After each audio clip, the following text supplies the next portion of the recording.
Assalamualaikum warahmatullahi wabarakatuh. Kami dari kelompok 1A akan mengangkat tema tentang manajemen risiko.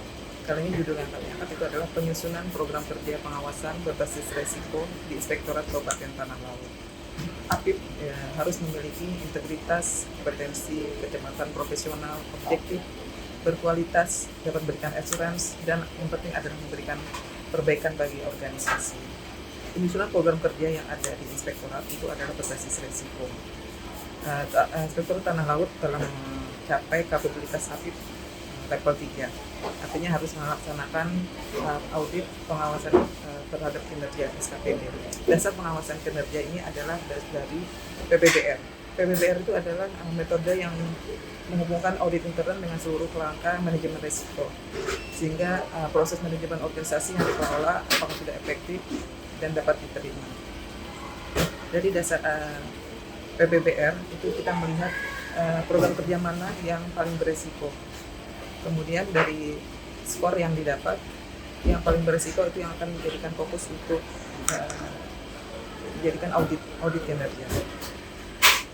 Selanjutnya akan dilanjutkan oleh teman-teman apakah itu manajemen risiko dan tahapan perencanaan berbasis risiko.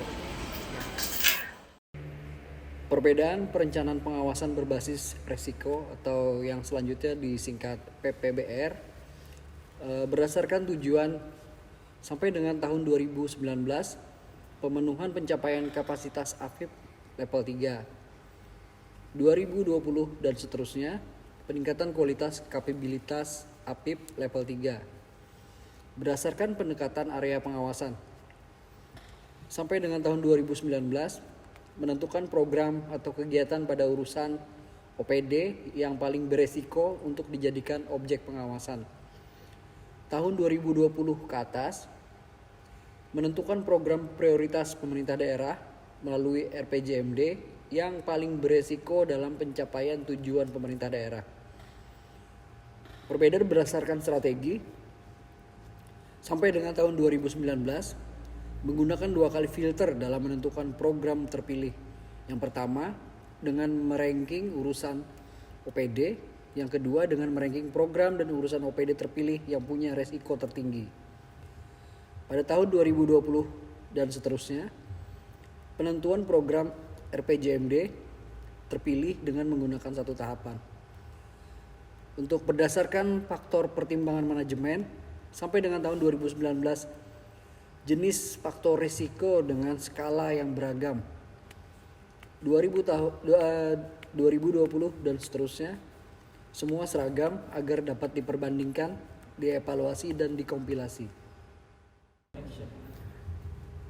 Adapun langkah penilaian kematangan manajemen risiko yaitu diskusi manajemen, kemudian perolehan dokumen, di mana dokumen yang diperoleh yaitu 1.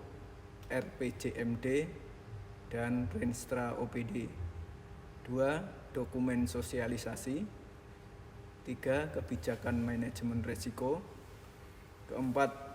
Register risiko, dan 5. Laporan penerapan manajemen risiko. Kemudian disimpulkan kematangan manajemen risiko. Untuk selanjutnya diidentifikasi strategi pengawasan. Metodologi untuk menilai kematangan manajemen risiko dapat menggunakan Focus Group Discussion atau FGD. Selanjutnya, saat menilai kematangan manajemen risiko, APIP beserta manajemen bisa sekaligus mengevaluasi register risiko setiap auditable unit. Seluruh program auditable unit dalam rencana strategis APIP difilter untuk memperoleh urutan prioritas. Mempertimbangkan kemampuan SDM APIP melakukan pemilihan program yang masuk sebagai objek pengawasan termasuk program yang menjadi mandat. Kemudian, peringkat risiko mulai dari yang tertinggi ke terendah. Penyusunan usulan program kerja pengawasan berbasis tahunan PKPT berbasis risiko. Tidak termasuk perencanaan, asuransi oleh pihak lain, bersamaan. Pilihan area pengawasan berbasis resiko selain program daerah juga termasuk mandat aturan, pengaduan masyarakat, dan permintaan manajemen atau pimpinan.